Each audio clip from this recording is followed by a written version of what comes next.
Okay, so we removed our hinge side jam and our latch side jam. Now we're going to remove our header. Now on this header, the way we're going to attack this is we're going to cut it right here in the wood along the side where the original jam was at. It's because of the fact that our header actually runs past the break on either side. What I don't want to do is start smacking this and trying to get the header out, and then we end up loosening a break, or we end up breaking our plaster and giving ourselves way more work than what we need to. So I'm going to take my trusty Dremel, I'm going to get my vacuum, and I'm going to go ahead and just cut it.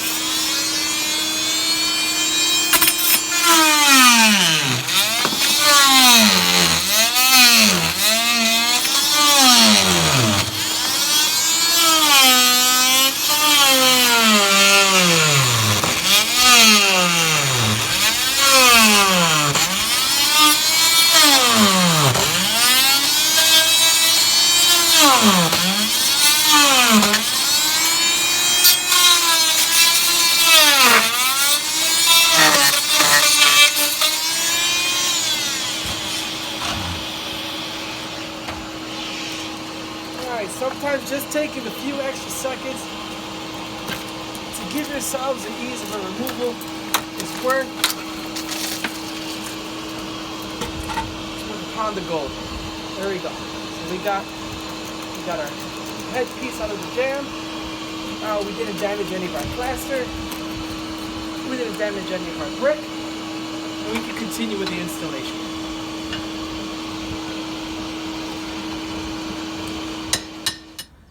Okay, so we already removed our exterior door. We got the header out, the right jam, the left jam, the sill piece. Now, immediately after removing the door, the very next thing you need to do is you need to clean up.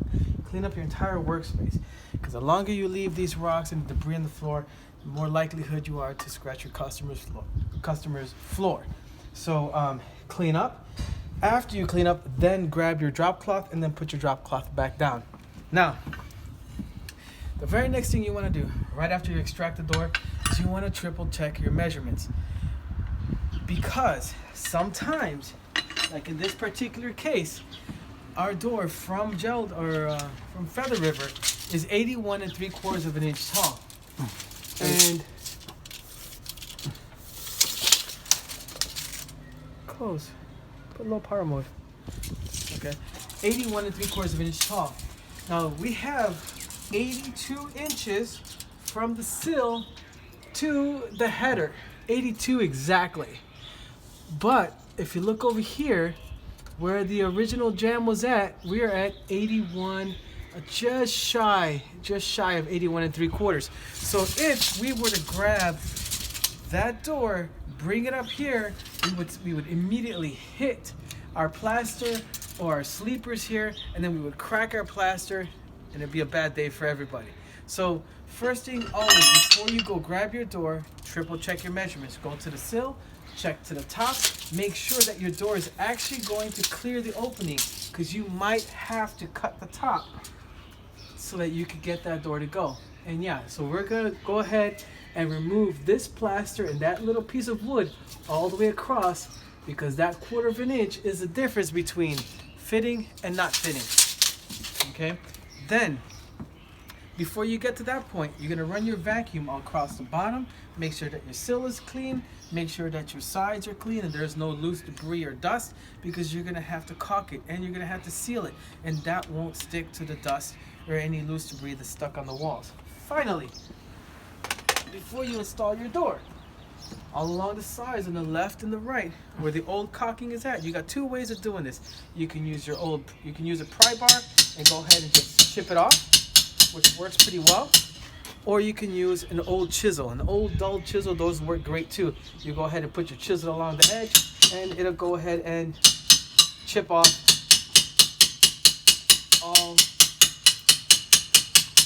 all the old caulking. You want to make sure that you have a clear and no debris on your brick, so that when you caulk it, it adheres and it looks clean. Because presentation is important as well. You want to turn in a good installation to your customer. Okay, so we went ahead and cleaned up.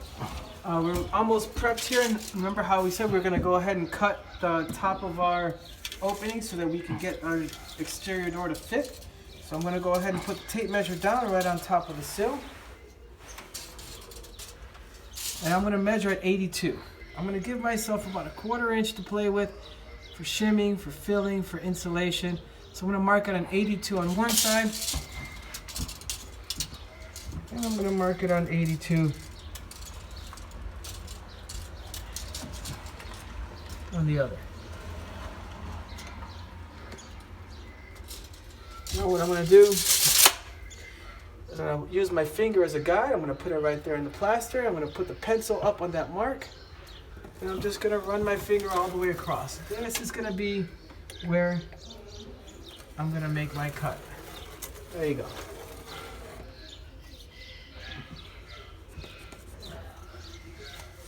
And pretty much anywhere I run the tape measure, I should have 82 inches displayed. There you go, 82, 82, and we already know the other side's 82. Now, the way I cut this is I'm going to use my trusty Dremel here with a Dremel carbide blade, because this is plaster. I'm going to run the carbide blade all along that line, and I'm going to remove all of that plaster there so that when I install my exterior door, it'll slide right in, no problem. So let me go ahead and grab my vacuum.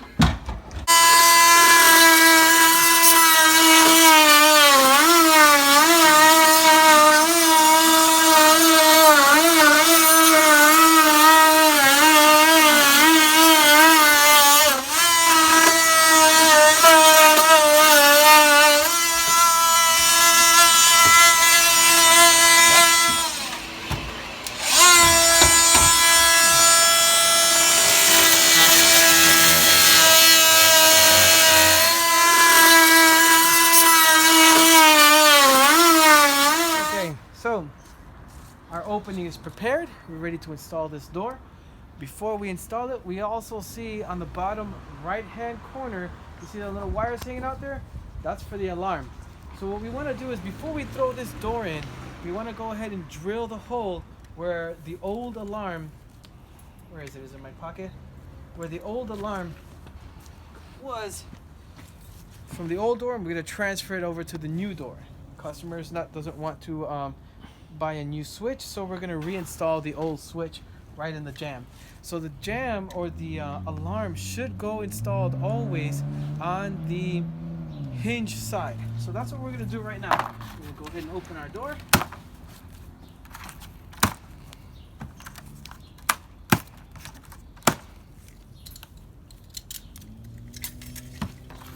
Switch. Pocket.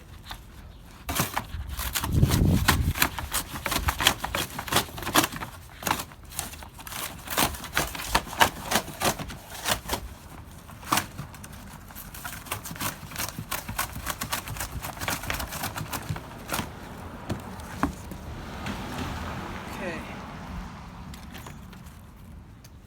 And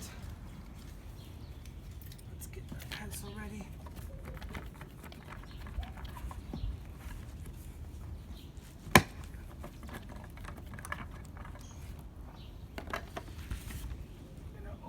Door here. The reason why we open up the cardboard this way, so we can open our door and rest it on the cardboard. Now, we're going to get our switch, that pocket here, and we're going to mark it where we want to install it. I'm just going to draw it out.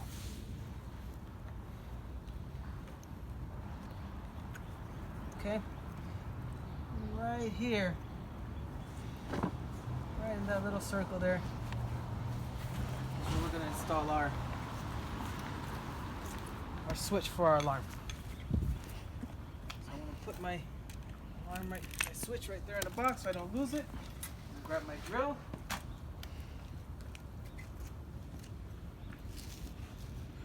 Drill bits. I'm going to start with a pilot hole, 1/8 of an inch, right in the center of that circle that I drew.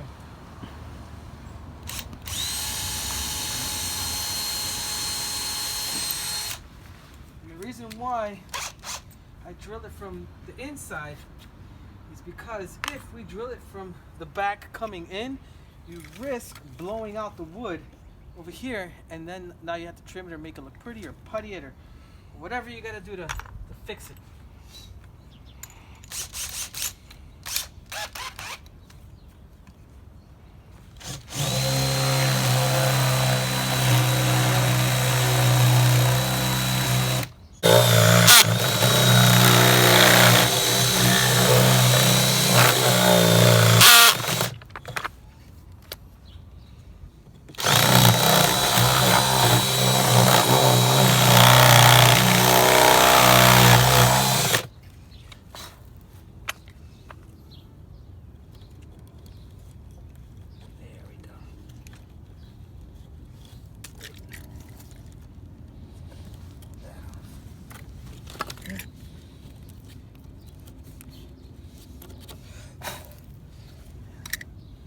This should cover it nicely.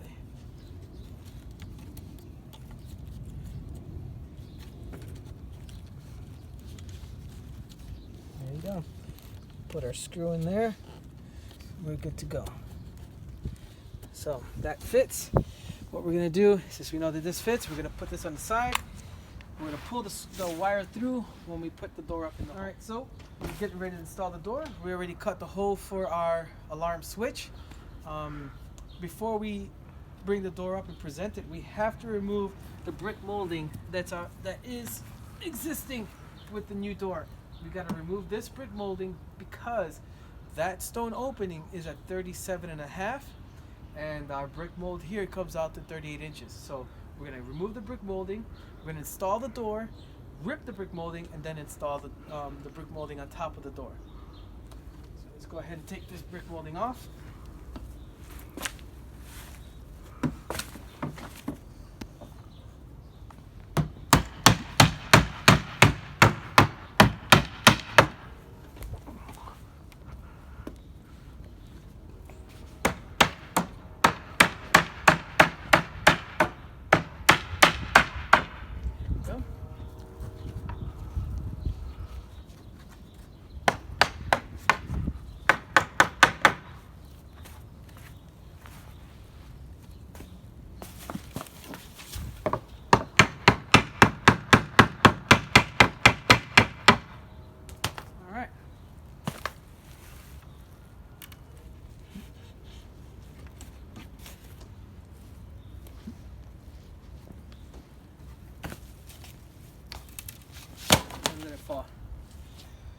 Now we're going to take the door, present it up to the opening. Before we install this door, we're going to go ahead and put caulk on that. So for 90% of the installations that I do, I like using OSI quad door sealer.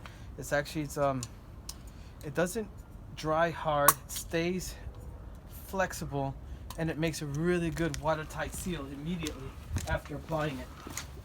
So what I do is I'll go ahead and apply caulking on the two edges.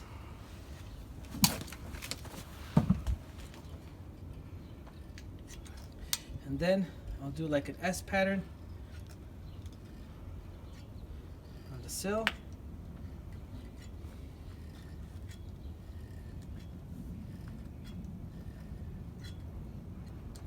And then I'll run a bead at the top of the S pattern. And then another one.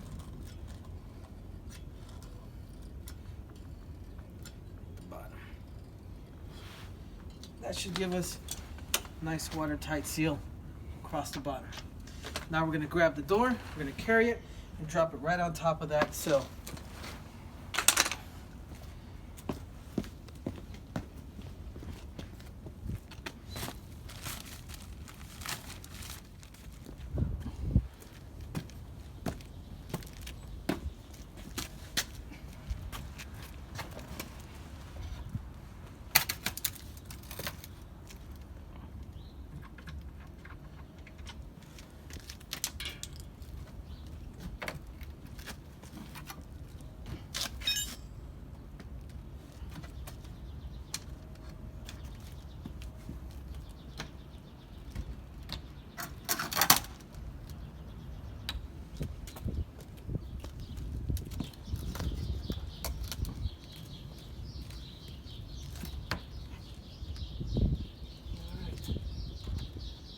like a glove.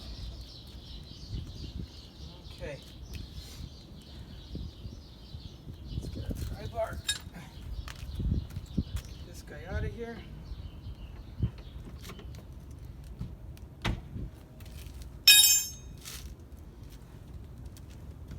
We're gonna open our door.